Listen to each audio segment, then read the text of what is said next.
All right, guys, update number 3, making progress every time. So as you can tell, I've got all of the bracketry on. That's 6.0 AC compressor. Had that sitting in a box. It did pretty well. The alternator was not sitting in a box, and it doesn't look nearly as pretty.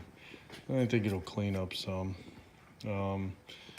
It's a diesel specialties bracketry off for the 4BT and 5.9, but it fits on the 4BT. Not sure if it fits on the 5.9. He said he did. The thermostat was a pain because I didn't remember what went in there. I tried looking them up, really couldn't find nothing on a website for them anymore. But we had got these for years ago, so was able to get it figured out. I got a 195 in there. It's got a 4-core big block radiator in there, so I'm hoping it'll be fine. It'll actually let the motor warm all the way up.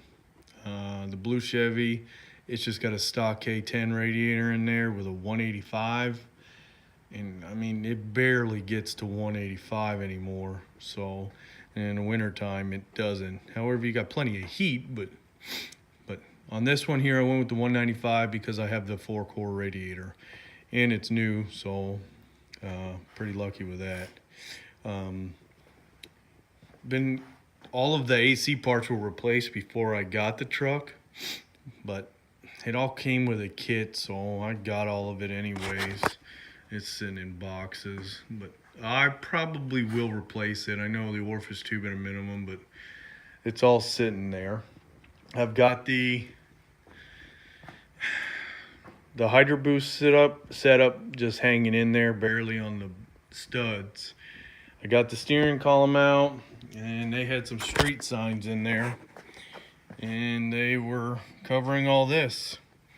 I really didn't think it was going to be that bad when the truck was in my possession, but it is. It doesn't matter. I mean, I've saved sheet metal from so long ago that it'll go pretty quick. I read a bunch about how the steering column comes out and the brake pedals. Yeah, I'm not a trim guy. I don't do well with trim at all. So much so that I actually got my arms stuck in there, and don't have the biggest arms, don't have the littlest arms, and that metal's sharp. It's sharp as you can imagine, buddy. So, but the pedals came out real easy, and they said there would be a fight with it, but I don't know if it's because I have Hydro Boost and not a brake booster. I'm not sure, but it did, dropped right out. I couldn't believe it.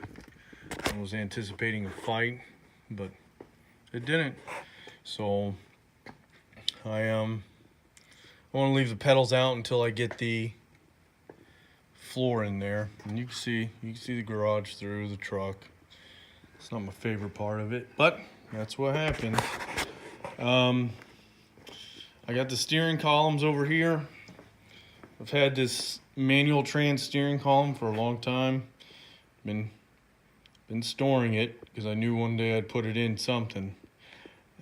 It's supposed to have intermittent wipers, non-tilt, but I don't think the intermittent wipers is working or what. It doesn't feel right on the switch, but I'll figure it out.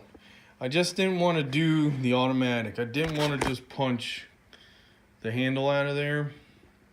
And I mean, it is what it is. The extra step, it had to come out anyway. I'd really like a nice clean look. I want it to look like it was from the factory in manual trans. This is an 86 model, so it actually has the dimples, 1, 2, and then one in the center-ish for the slave cylinder. The master clutch cylinder, the clutch master cylinder. There we go. So I was kind of worried. I didn't know. Not really old enough to know a lot about these trucks. I'm old enough to know them, but obviously not work on them all the time. Looked at a bunch of YouTube videos, and I wasn't really figuring it out until one kid actually said something that it has dimples. So I will drill that out once I get the floor in. That way I am 100% correct on it. I'll show you the pedals in a minute.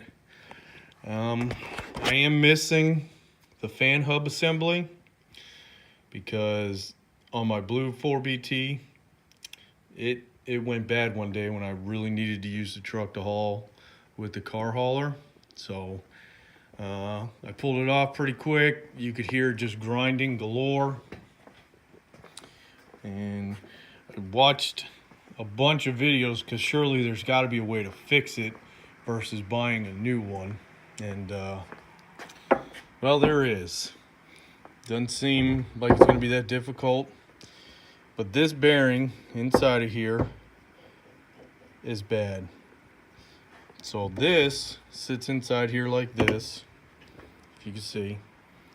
And you just undo this bolt and press it out. So I pressed it out. It's not a cheap part in the United States. However, the ones that they do sell in the United States come from overseas anyway. And Cummins, no affiliation with Cummins, they're really proud of that piece. So I did as much research as I can. You can order it off the internet for, it's a few bucks. So I just got to get that coming.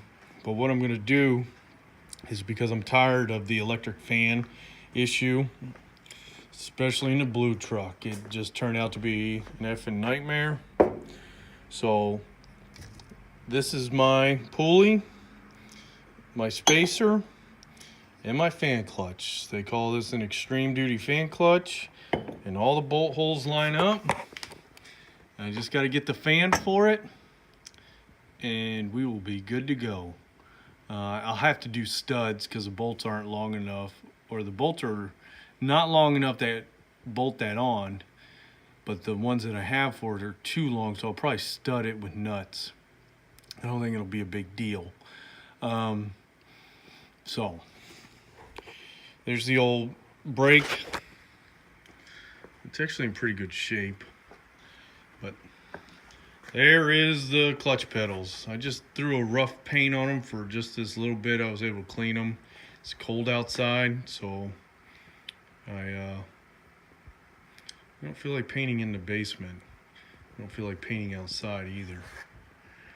And then this is the sleeves that go on there. There's one that goes there and here, and it basically that's what helps prevent the squeaking. Well, the blue truck squeaks, and I'm not putting up with the squeaking in this, especially since I want a crew cab so bad. Dorman makes a kit for them. I don't have the part number, and no affiliation with Dorman either, but I'll put those in there, a buck or two, and get them going. So, and then I'll get those clutch pedals painted even better, and we'll get them installed after the floor. It may be a little bit before I do another video, but I don't have a whole lot to fix on it. We got one cab corner, obviously the rockers. That one's definitely had a better day. This one here doesn't have anything except one little tiny spot, but where the blue truck, it popped after having it painted, I'm cutting them out and doing them. The inner fender wheel, or the inner rockers, there's like a 3-inch spot on both sides in the front. But other than that, they're actually in good shape, except you've seen the floorboard on the other side. And then here, there's a little spot. I'll just jab a little bit in there. It's kind of a mess right now, but like I said, I'm going to clean up now because I'm done for the day. But that's it. I mean, that's it in a nutshell. Really, I want to do some more spray painting, but I'm not doing any in the garage. I made a mistake like an idiot and started spraying a little piece, and now I'm choking on paint fumes. But we're getting there. Got the Hydro Boost all set up and all the lines in. And it's pretty nice that that line is brand new also.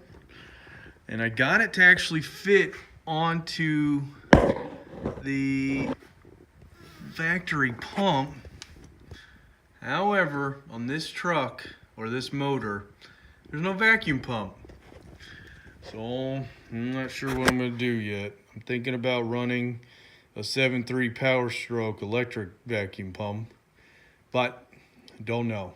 So if anybody has any ideas or a wealth of knowledge, that'd be great. I don't want to add anything to this, and I damn sure don't want to tear that power steering pump system off again. It aggravated me pretty bad. Pretty bad. But there it is, guys. I mean, I think I'm making pretty good progress with it. You know, I tinker with it after work in the morning, and then, you know, we go from there. Really am hoping to get that floor done relatively quick. I tried it again. It looks like the drive shafts are gonna fit, be real close.